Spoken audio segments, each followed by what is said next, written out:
The next to interpolate is Congressman Rog Gutierrez. You are recognized. Thank you, Mr. Chair. Magandang hapon po sa atin lahat. Mr. Chair, to begin with, I'd like to direct my questions to Ms. Ronalyn Baterna. Please proceed. Ma'am, magandang hapon po. Good afternoon po, Mr. Chair. I understand, Madam Chair, Mr. Chair, na marami na po kayong naitanong sa iyo. Marami na pong committee hearings. Pero just for clarification lang po, as we build up in this inquiry, I'd just like to clarify. I believe po na isagot niyo na po ito dati, pero gusto na ma-clarify para maintindihan kung ano po talaga yung role po ninyo dito sa Lucky South 99. Naintindihan po namin, Mr. Chair, na kayo po ay corporate secretary. Nabanggit rin ni Congressman Anjong, and you have confirmed na kayo rin po yung tagapamahala ng gate pass ng PORAC. But Mr. Chair, nabanggit po ninyo na kapag dealing po with Lucky South 99, ang kilala niyo lang po dito ay si Ms. Cassie Ong. Tama po ba? Tama po, Mr. Chair. Pero Mr. Chair, may nabanggit rin na merong mga abogado na minsan, through them, kumakausap po sa inyo. Kung saan po galing yung mga dokumento na pinipirmahan ko po? Itong mga abogado po, they confirm they represent si Ms. Cassie Ong or they represent Lucky South 99? Miss Cassandra Ong po yung kausap, Mr. Chair. Hindi ko po alam. Ms. Cassandra Ong kausap. Opo. And for the record, kasi nalito po ako naalala ko po at one hearing, may kasama ko pong isang abogado at the next it was another. Sino po yung mga abogado na nag-contact po sa iyo on behalf of Cassie Ong? May tumawag po sa akin, Mr. Chair, pero hindi ko na po matandaan kung ano yung name. Pero pinapatawag daw po siya ni Miss Cassandra Ong para pumunta sa isang law firm at magpirma para dun sa parang fina-file po nila dun sa San Fernando po, Mr. Chair. Okay. Anong law firm po ito na pituntahan ninyo? NFC Meralles po. NFC Meralles. At yung ibang instances po na may abogado na personally na-meet po ninyo, ito lang po ba? Yung sa law firm lang? Wala po kayong na-meet na abogado sa compound mismo while working in PORAC? Wala po, Mr. Chair. Thank you very much, Ma'am Baterna. Mr. Chair, I'd like now to direct my questions to Attorney Roque. Go ahead. Sige. Yes, Mr. Chair. Good afternoon po, Attorney Roque. Good afternoon, Mr. Chair, my first question po, I'd like to ask, is Mr. Roque aware of a certain Alberto Rodolfo de la Serna? Yes, Mr. Chair. Mr. Chair, sino po si Mr. de la Serna? He was my EA in Malacanang. He was a member of my election staff. And until March of 2023, he was still in my private staff. March of 2023. Paano po kayo nagkakilala ni Mr. de la Serna? Nagkaroon po ako ng project nung ako po'y kongresista na request ng mayor ng Tagbilaran. And it so happened that the project was in the barangay where his mother used to be barangay captain. So nagkaroon po ng inauguration around 2019 at doon po kami nagkakilala doon sa inauguration ng proyekto ng multipurpose hall sa kanilang barangay. So Mr. Chair, he has roots in Bohol. Yes, in fact, he is a full-blown son of Bohol.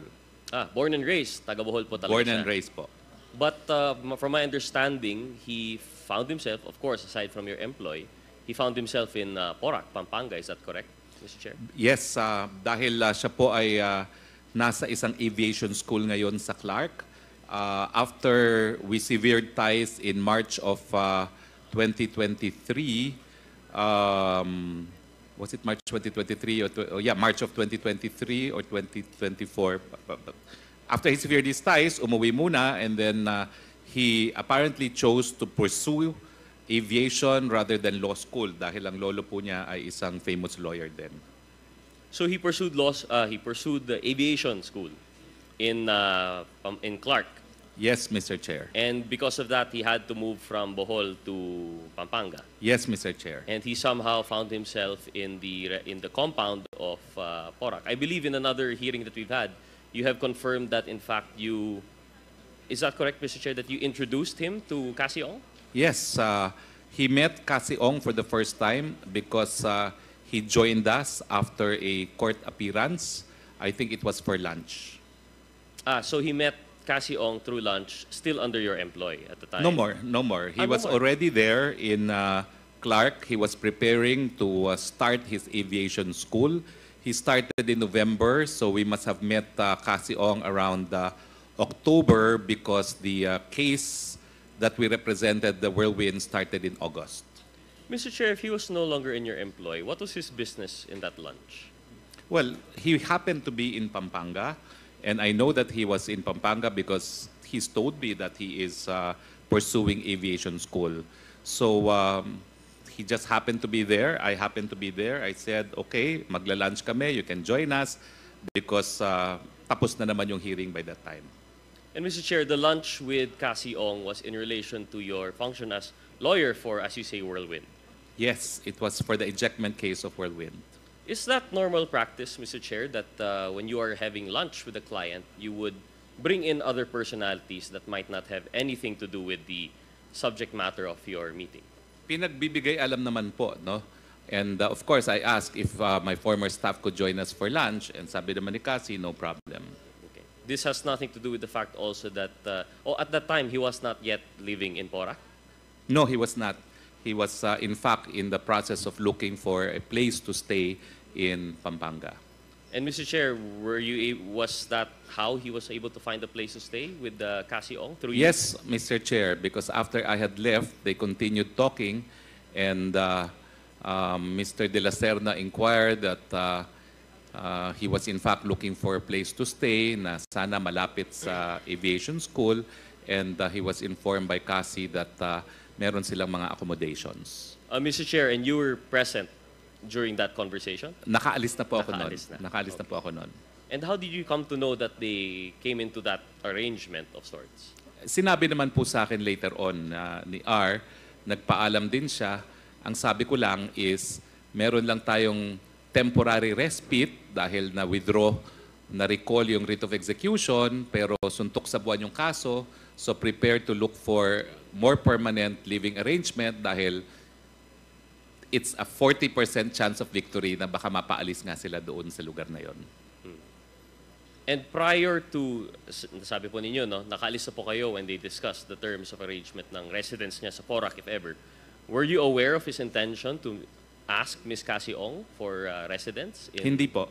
Hindi ko po alam naman na naghahanapan niya ng residence itong si Cassie Ong.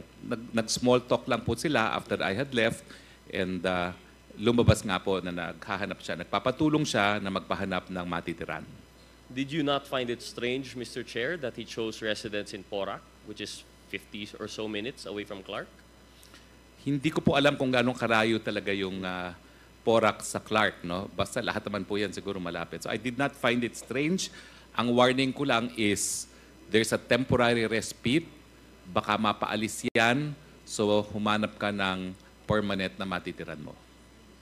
So, Mr. Chair, it would appear that this would be the second time that Mr. Attorney Roque has facilitated a meeting of which he claims he has no interest in. The first, I believe, would be the supposed meeting between Cassandra Ong and Chairman Altenco. Would you say that's a fair statement, Mr. Chair? I arranged that meeting, but ito naman po, it was just a casual meeting. There was no particular purpose involved. It was just that I was in Pampanga. Matagal ko rin naman pong naging staff itong CR. So, I know that he was there because naghahanda nga siya mag-enroll. So, tinanong ko, nasaan ka? Oli ka, join us for lunch. So, Mr. Ganun Chair, lang po. coincidence seems to follow Mr. Roque. Mr. Chair, may I ask, the residence of the Mr. De La Serna, this is the same residence that was raided during the POAC raid sa Poro? Isa po doon sa mga buildings. Pero ang explanation po niya is hiwalay po yung tirahan doon sa lugar kung saan naroroon ang negosyo. So he was living doon sa area na puro living quarters lang po. But it is within the compound, Mr. Chair. Actually, hiwalay po siya eh. May dalawang gate eh. Isang gate papunta doon sa residence, isang gate papunta doon sa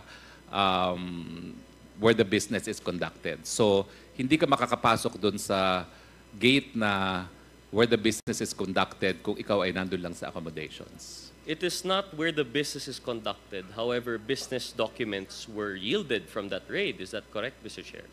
Wala pong business document as far as Pogo is concerned dun sa raid na yon. Hindi ko po alam kung ano talaga ang nakuhang raid because I'm not involved in the motion to quash as far as Lucky South is concerned. No?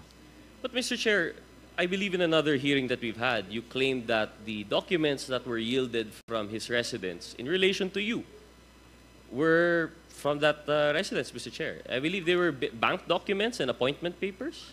Yes, these documents were personal documents to Mr. De La Serna. They had nothing to do with Pogo. But they are not related to Pogo, but they are business documents, Mr. Chair. They are official. Appointment papers po siya, hindi ba? Well, yung appointment paper po niya, yung siya initially appointed sa Malacanang, isa po yan dun sa nasa files niya. I would say that's business po. Wouldn't you agree, Mr. Chair? Well, Let's hindi na put po. Pogo aside. Business papers po yun. Appointment po yun. Well, government po appointment yan. It is more of memorabilia kasi ang appointment po niya every 6 months. And that was his first appointment. Hindi naman po permanent appointment yan. No? Every 6 months po nare-renew yung mga appointment ng mga staff ng classification ni R. Are your banking documents also memorabilia, Mr. Chair? No, but the banking documents were appended to a visa application because naimbitahan po ako ng Ukraine at meron pong gera sa Ukraine. And nabago po ang mga plano, so yung mga original na dapat kasama ko umatras. So ang sabi ko, kung wala ka pang ginagawa, at sabi niya, wala pa naman, di pa naman siya nagsisimula, samahan mo ako dito sa Ukraine. So ura-urada po, we had to get a visa from the Polish embassy kasi dun po ang entry point to Ukraine. But the Ukraine government, being the sponsor, arranged our visa for Ukraine. Thank you, Mr. Chair, for that very long history of the appointment papers. Mr. Chair, so yung residence po niya in that compound, or you say it's separated by a gate or two, it is the same place that has been raided by PORA. That was raided in also the Porac. same office address that is subject of the two subleases between Whirlwind and Lucky South 99. I am not sure po because from the news, I know it's 49 buildings. Plus, meron pang separate corporate office na parang hotel, no? So I am not sure if that's the same address. But that address is the same subject of the ejectment case that you were handling. Is that correct, Mr. Chair? Yes, but the ejectment case was on the basis of transfer certificate of title, not address, Mr. Chair. So your supposed dealings with Whirlwind were discussing the same subject property. The sublease, at least based on our records, as you say, there are 49 buildings, but I think the area properly describes the same subject area. And this is also the place where Mr. De La Serna's residence was and where the raid yielded documents related to you, Mr. Chair. Yes, Mr. Chair, it's a 10-hectare property which consists of 49 buildings in addition to what used to be hotels, I believe, being used as offices, not just by Whirlwind but also by the lot owners, the crews. Mr. Chair, akala ko po sabi po ninyo na di nyo alam kung kasama po ito sa Alin subject po? ng sublease, that particular building. Pero you mentioned now that hindi you po. confirm now that it is part of the 49 buildings. No, if the large 10-hectare... Sinasabi niyo po na ang ejectment case po is involving the 10-hectare property, pero yung renade po, may mga buildings na hindi kasama dun sa lease apparently, no? And that's just basing on newspaper reports. Kasi pati po yung isang building doon na parang hotel, na parang bahay o office ni Mr. Ruperto Cruz. Di ko po alam kung nasama yun sa search. Thank you for the clarification, Mr. Chair. Mr. Chair, I'd like now to go to a question on Biancham. Actually, our colleagues here have questioned this exhaustively, and I'd just like to pick up bits and pieces which I think I have not been answered yet. Mr. Chair, Biancham was incorporated at what year po ba? 2015. 2015? I think 2014, 2014. and then the articles were amended 2015. 2014. So from the very first articles of incorporation, ano po yung setup po ng shareholdings nito? It was intended to be a family corporation only. It was intended to be part of our estate planning. So doon namin lalagay yung mga assets na ma-acquire namin. And so that pag may mangyari sa amin, the corporation will continue to exist and our children and our other family members will only pay tax on the transfer of shares of stocks. Understandable. Estate planning is a common legal practice and it's been done by multiple families, not necessarily billionaires. Yes, But Mr. Chair. generally, in the estate planning stage that you've had for Biancham, it was a 50-50 arrangement, except for the nominal shares, the other three. Yes, Mr. Chair. In the beginning, it was 50-50 before we decided to embark on land banking, in which case other family members got involved already. However, Mr. Chair, within that same year, even before land banking, I suppose, kasi 2014 rin po, it was increased. Your particular shareholding was increased to 97%. Well, yung 97% po, I don't remember because it is 2014 and 2015, no? Pero ang importante po talaga is it will serve as estate planning for the family. It will hold title to our properties, although hindi mo namin in-include ang family home, no? Because the family home naman has a specific treatment under the Civil Code. Mr. Chair, I just find it curious kasi po kung estate planning po talaga ito, it usually considers the husband and wife, which Yes. you did verily consider when it was first incorporated. But shortly after incorporation, yun nga po, sinasabi po dito, based on the records, you took hold of 97%. So nawawala na po dito yung share ng inyong asawa. I do not recall, Mr. Chair, but I've always believed that we were equal. I do not remember now, but in the end, our current arrangement is my wife will own 100% of Biancham. Mr. Chair, that yet remains to be seen because as per the papers, Yes, these wala are pa po. all plans in the air. Because as far as we're concerned, Mr. Chair, in 2014, upon incorporation, 50-50 po kayo ng asawa niyo. Yes. Sans the nominal shares of the other nominees that were mentioned by Congresswoman Nograles. Shortly, within the same year, you have assumed shares up to 97%. And that has been the case up until Percival Ortega, who I assumed was purchased, but you say it's a trust agreement. And that was in what year again, Mr. Chair? This is 2020 po. 2020. So from 2014 to 2020, 97% Harry Roque Corporation po ito. Hindi ko po maalala. I really need to be refreshed dahil wala naman po sa akin yung mga dokumento, no? But ang nangyari po, since we had the 2017 sale of property and nag-land banking po kami, Biancham ceased to be an exclusively Harry Roque, Myla Roque, and children company. It now involves siblings and an aunt. Mr. Chair, how were the siblings and the aunt involved after 2017? Well, because the money that we invested in Bataan came from our respective shares from the sale of our land, which was 1.8 hectares in multinational Parañaque, Mr. Chair, the sale was in 2017. 2017. 2017. But from 2017 to 2020, none of your siblings, cousins, your aunt appear in the papers of Biancham, Mr. Chair. Wala po kasi ang totoo po niya, nag-iisa po ako sa Pilipinas. And my aunt is under my guardianship, no? Dahil siya po ay may mga karamdaman, no? So, yun po ang problema ko. Nag-iisa po ako sa Pilipinas. I administer everything on my own. On behalf of everyone. Mr. Chair, but for all intents and purposes, legally, based on the papers, it is 97% Harry Roque from 2014 to 2020. Notwithstanding the story that you are in trust for your relatives, notwithstanding the story that you are guardian for your aunt, it remains to be your corporation, Mr. Chair. Well, Mr. Chair, that's why we have a trust agreement where I recognize the share of my other family members. Mr. And Chair, really Mr. quickly, Chair. sorry, trust agreement in 2020. Well, ito po yung 2020 na binigay naming trust agreement nga kay Attorney Percival Ortega. But I've always acknowledged that I hold property in trust for my aunt. And as I said, I've even declared it in my SALN. Mr. Chair, well, the silent we have not seen yet, so we're looking Yes. forward. And again, we thank Mr. Roque for his forthrightness and initiative Yes. to include, as he repeatedly said, going back even prior to his congressman days. Yes. So, Mr. Chair, that point being, yung trust po, it's easy to say that now. Yung GIS po, that is what is legally binding as far as we're concerned, as far as we can see. Even the supposed trust agreement that Mr. Roque is mentioning, the earliest that we could see that it has actually had any legal effect would be 2020, if it is even true. Because as far as we're concerned, Mr. Chair, sa GIS, sa AFS from 2014 to 2020, it's really 97, 98%. That is Mr. true. Harry Roque. That is true, Mr. Chair, but this is family, no? Yes. And actually, I dealt only with family who wanted to engage in the same undertaking as me. 2 of my siblings did not join us. They got their shares. So, as far as siblings go, a total of 4 out of 6 siblings decided to engage in land banking. Thank you. Mr. Chair, I'd like to move on to another question. Biancham is the 99% owner of PH2. And Yes, as has Mr. been Chair. pointed out earlier, PH2 is the supposed Benguet controversy po, no?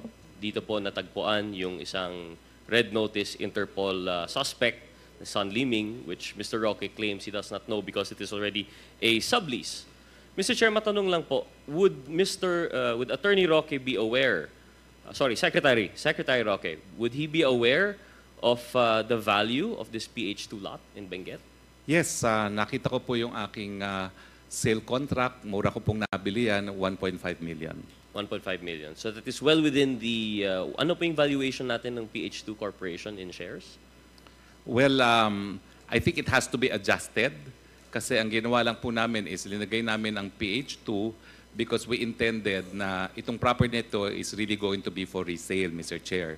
So in case we sell it, we would have to sell it through sale of stocks. No? But I admit that we have to revalue it because the buyer, whoever the buyer is, would also consider the valuation of the property as reported in financial statements. But we have to adjust the values of the property. Mr. Chair, ano po yung latest value po ng property?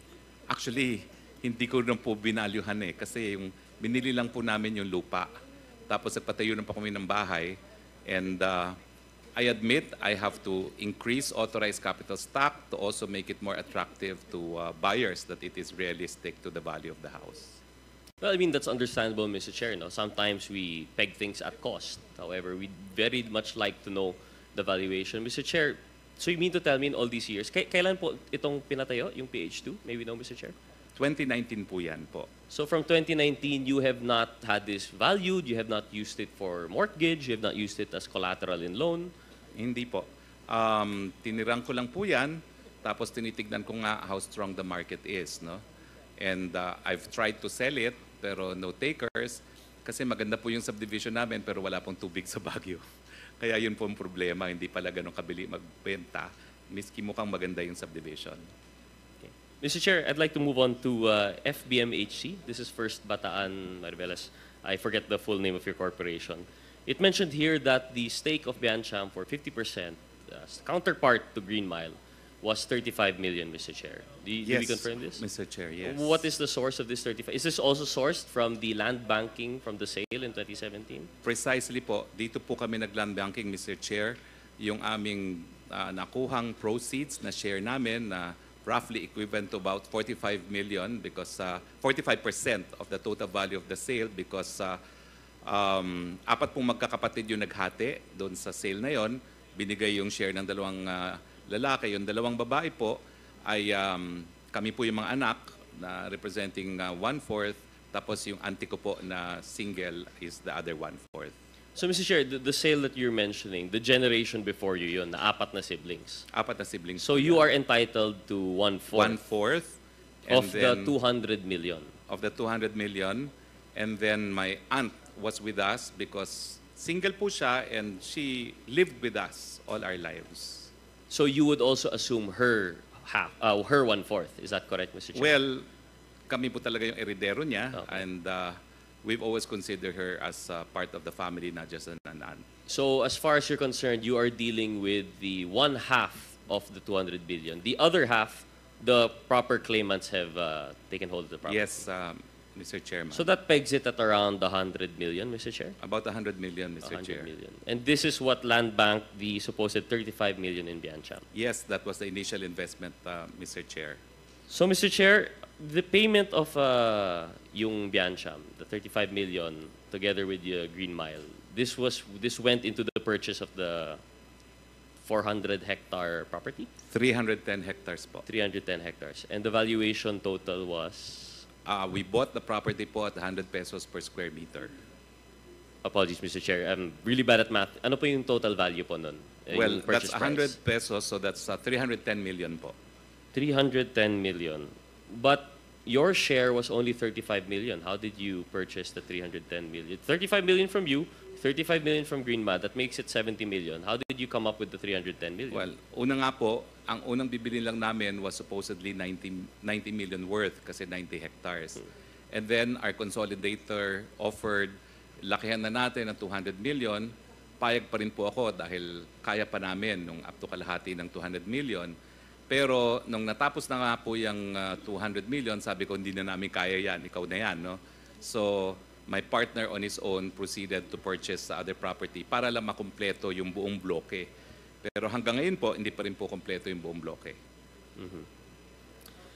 Thank you, Mr. Chair. So, okay, 35 million supposedly for a 35 million from you, 35 million from Green Mile to purchase a 90 million worth hectare property, but somehow you're able to refinance your way to 300 million.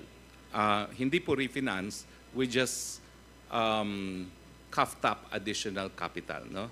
So, ang sabi ko po, we invested a total of 95 million and my partner coughed up the difference between 310 and 95. So, Sorry, mga Mr. Chair. 200 po. This is a 50-50, not a JV, no? It's a new corporation between Green Mile and Biancham. Biancham coughed up 90 million or you coughed up 90 million? Well, it was in the name of Biancham, pero ang ginamit ko po nga is yung pera from the proceeds of the sale. Mr. Chair, why do we... Mr. Chair, I'm sure you understand the difference in legal personality between you as heirs, as beneficiaries of the sale, and Biancham, which is a separate legal corporation. How come we treat it as if the money that you get as your personal, as an heir, you can easily reinvest on behalf of Biancham?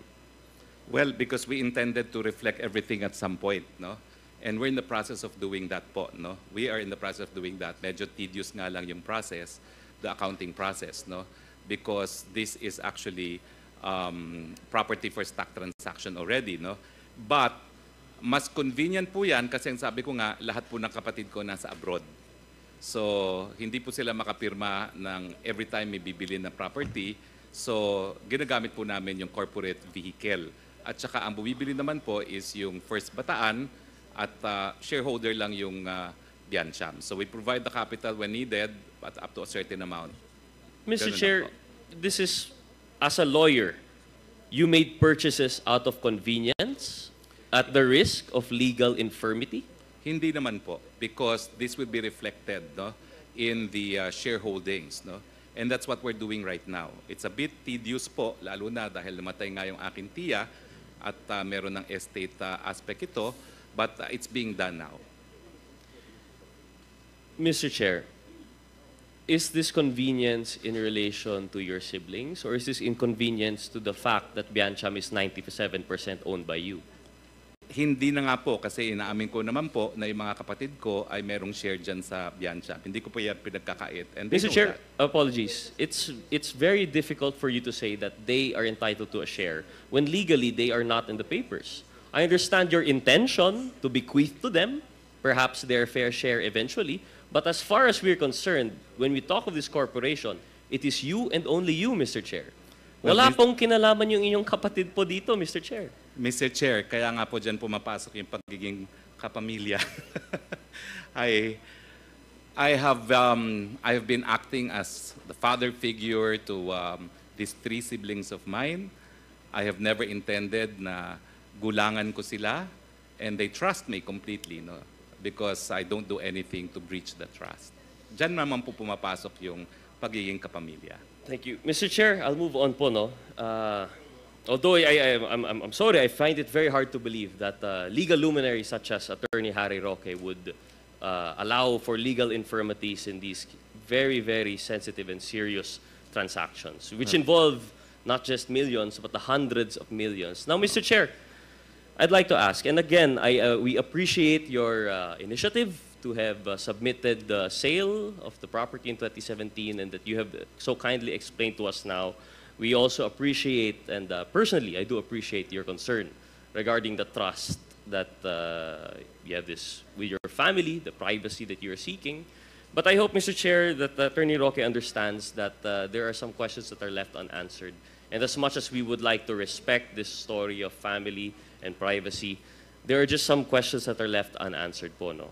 So, going back, we have the 35 million in FHBMC, which is not properly written in the books. He mentioned 35 million upfront he spent for Biancham from the sale.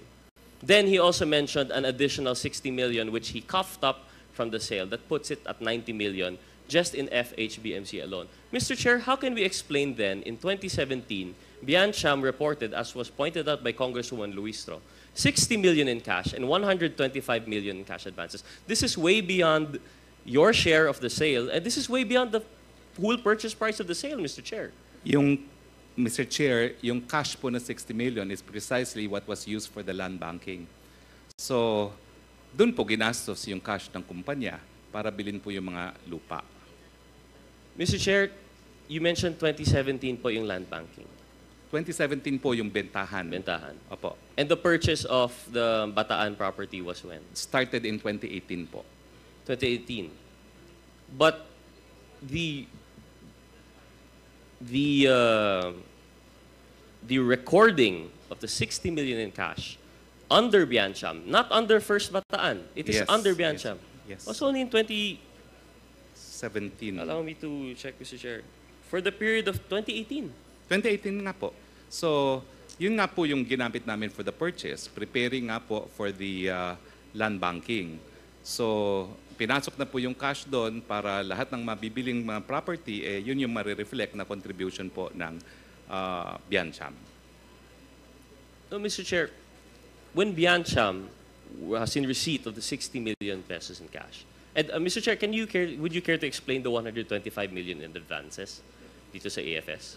Well, ang advances po kasi is, yun po yung mga binibiling property na hindi pa po na-increase ang authorized capital stock. Now, at 2017,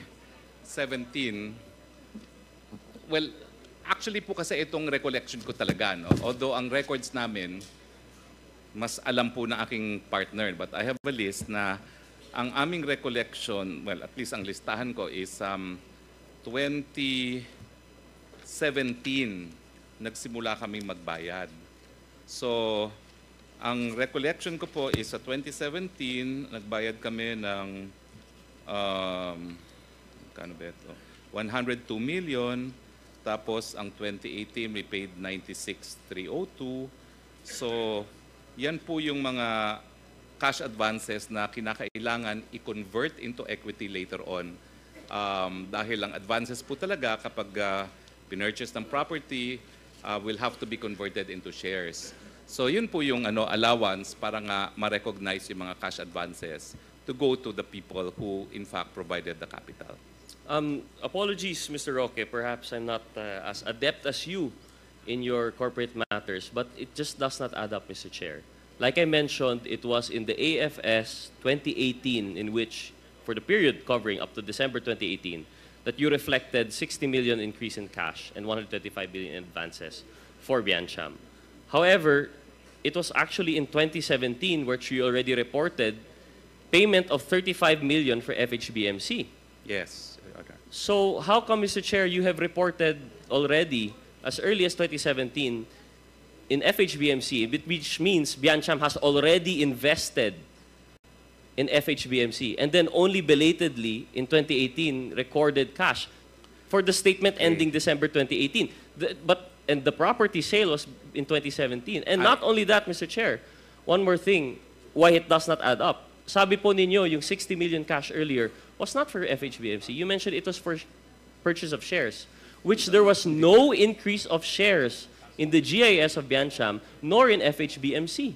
Well, let me clarify now, no?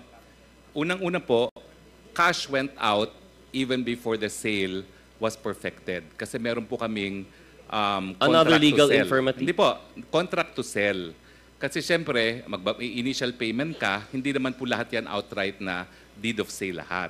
So meron pong mga pagkakataon na nasa ng titulo, yung mga iba po kasi wala pang titulo, yung mga iba, kailangan pang iseta lang estate. So meron po kami mga cash advances talaga na may mga kontrata na contract to sell dahil hindi naman po sila lahat deed of absolute sale kaagad. So in fact, ang unang linabas namin, and I remember this now, is sometime in 2017, pero wala pa pong deed of sale yun kasi parang 40% ang binayaran namin and they have to submit everything, no? Including titles before so that we can commence with the deed of sale. So hindi naman po yan na isang give lang, no? So meron kami talagang mga contract to sell muna, and then when they perfect all the documentation, that's when we pay the entire Mr. purchase Chair, price. apologies, but in 2017, your corporation was only worth 1.5 million. Yes po, because hindi pa po nabebenta yung aming lupa. Kaya nga po tumaas yung aking cash position because nabenta nga po yung lupa. For 2017. In 2017 po yan nabenta, no? So, This is period covering up to December 2017, Mr. Chair. So at the end of 2017, all transactions for 2017 should have been reflected. And yet, after the sale of land in 2017, 1.5 million lang po yung worth of Biancham, which you claim is the vessel in which you have used to invest in FHBMC worth 35 million in addition to 60 million in cash and 125 million in advances. Mr. Chair, your testimony does not make any sense. well, it does po, no? Because as I said, pag bumibili naman pa ng lupa, hindi naman cash lahat yan. May mga advance payment po yan. Mr. Chair, it should have at least reflected as liabilities or payables in your Well, AFS. siguro nga po, maybe that's why, as I said, I'm not a corporate lawyer.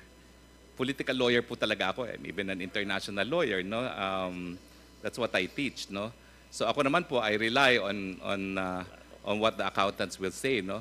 Pero makikita nyo naman po, merong effort to reflect somehow kung ano yung mga nangyayari. Kaya nga po nagkaroon ng 60 million cash ang pumasok sa Biancham kasi ipinasok nga po yan intended to purchase property.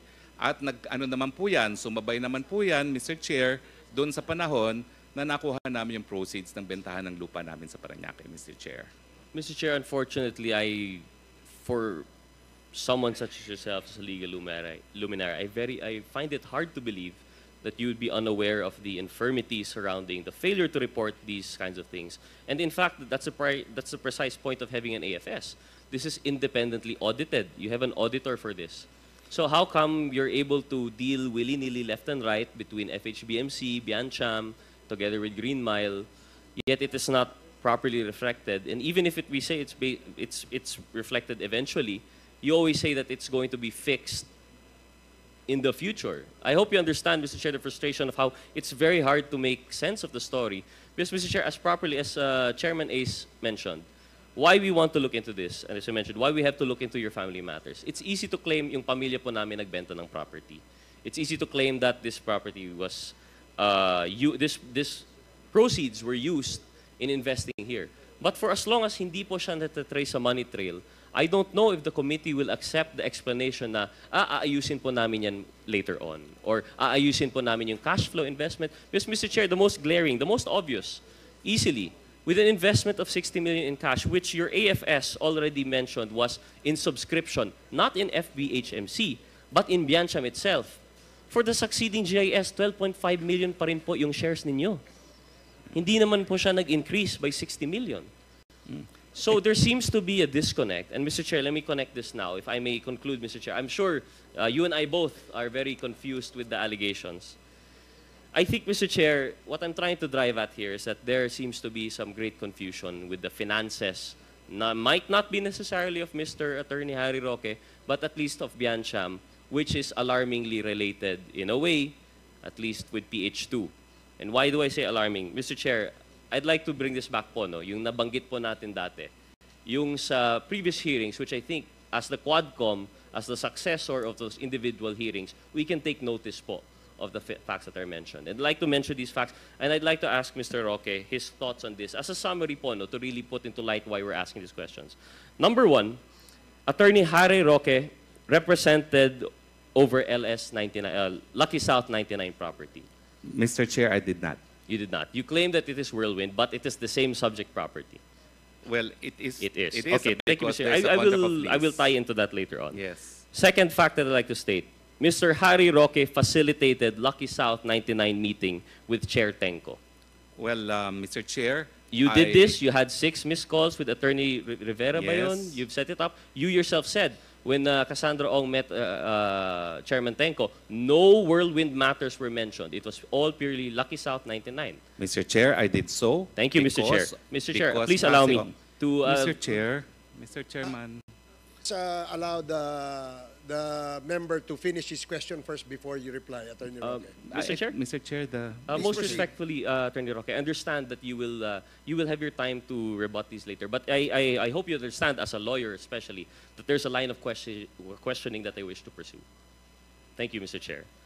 Number 3, Mr. Harry Roque was cited as legal representative in Lucky South 99 application. This was mentioned by Chairman Tenko. He was cited as legal representative in their organizational chart. Now, may we hear your response on this particular matter, Mr. Attorney Chair? Roque, please. That was not authorized, Mr. Chair, and I have emphasized it over and over again. And I have said that that paper is only evidence that it exists. It is not evidence of the truth of matters stated therein, as in fact, Attorney Jessa Fernandez said that that information was unverified. Thank you, She Mr. said Chair. that So on it record. exists as proper documents with PAGCOR, official applicant documents. Mr. Chair, Mr. Harry Roque has bank documents which were discovered in the Lucky South 99 raid. He's already mentioned this earlier. Mr. Chair, number 5, Harry Roque's executive assistant and confidant resided in Lucky South 99 when Porac was raided. As already mentioned earlier. Number 6, Harry Roque's subsidiary, Biancham, owns 99% of PH2, which housed San Liming, Red Notice Interpol suspect who has links and is cited as IT administrator of Lucky South 99. Number 7, Harry Roque's holdings have, well, we still have to discuss this, but I believe, as far as we're concerned, legally, putting aside your story of family, has unexplained increases worth 60 million in cash, 125 million in advances, and 35 million in investments in FHPMC. And lastly, Mr. Chair, the last point was actually about the 35 million. So as I mentioned, why I asked this earlier, it seems to be, for every point when taken individually, Mr. Harry Roque has some explanation. It's either, not to quote this, not to be brash, but you have to understand how much we take this with disbelief na may namatay, they won't be able to testify, it's a family matter, it is private, I have nothing to do with it, I am not the lawyer. All of these are usually plain denials on the part of Mr. Harry Roque. However, what I mentioned earlier, it seems to be that coincidence hounds Mr. Harry Roque. Seems to be coincidence follows him around and could explain everything. But the fact of the matter is, Lucky South 99 seems to hound Mr. Roque. As I mentioned it, he has been representing over the property subject by Lucky South 99. His executive assistant lived in the compound of Lucky South 99 despite living an hour away from the aviation school in Clark. He also has he has arranged the meeting between Cassandra Ong and Chairman Tenko, which he says was supposed to be whirlwind, but as far as we're concerned, and the testimony not by Haroki, but by Chairman Tenko himself, was that all that they discussed was Lucky South 99 matters. And the list goes on and on, the back documents found there.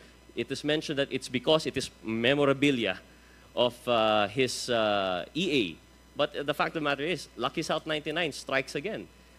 Mr. Chair, of course, I'm not saying this as a final verdict, but I hope you understand, Mr. Chair, that for the Quadcom, we are here to listen to every piece of evidence, and they all seem to indicate one direction.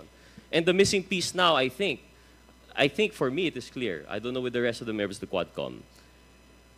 At best, there is a link with Lucky South 99. At worst, this is a terrible, terrible string of coincidence. But one thing that we should ascertain from this point on, why I was reserving my comment for the motion by Congresswoman Luistro to request for the documents of the trust, for the documents regarding the family matters of Mr. Roque.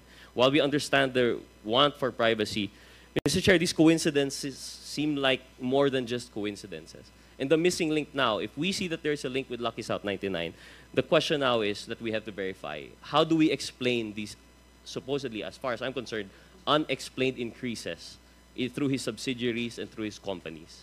So I think, Mr. Chair, that should be the direction, at least for the portion regarding Mr. Harry Roque. And actually, Mr. Chair, I still had some questions regarding the leases, regarding Ms. Baterna and his relation with Harry Roque, and we have other questions regarding Lucky South 99. But seeing as we have been now at this hearing for 7 hours, I think I would like to yield to the other interpellators in the hall. Thank you very much, Mr. Chair. Thank you, Attorney Roque, for the indulgence. Mr. Thank Chair, you, Congressman Gutierrez. Yes, just a short reply from very Attorney. short po. I'm not going to argue every single point raised, but ang tanong po, anong kriminal na bagay ang ginawa ko?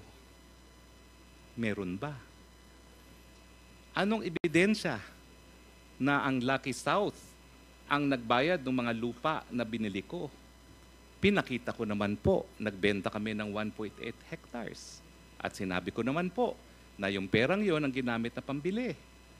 So sa akin po, pwede naman kayo magkaroon ng kahit anong conclusion, pero eventually, ang tanong, anong ginawa kong mali? Meron ba ako ginawang krimen? Linawin na lang po natin yan para yan po talaga ang inquiry natin dito sa hearings na po ito. Maraming salamat po. Thank you, Attorney Roque.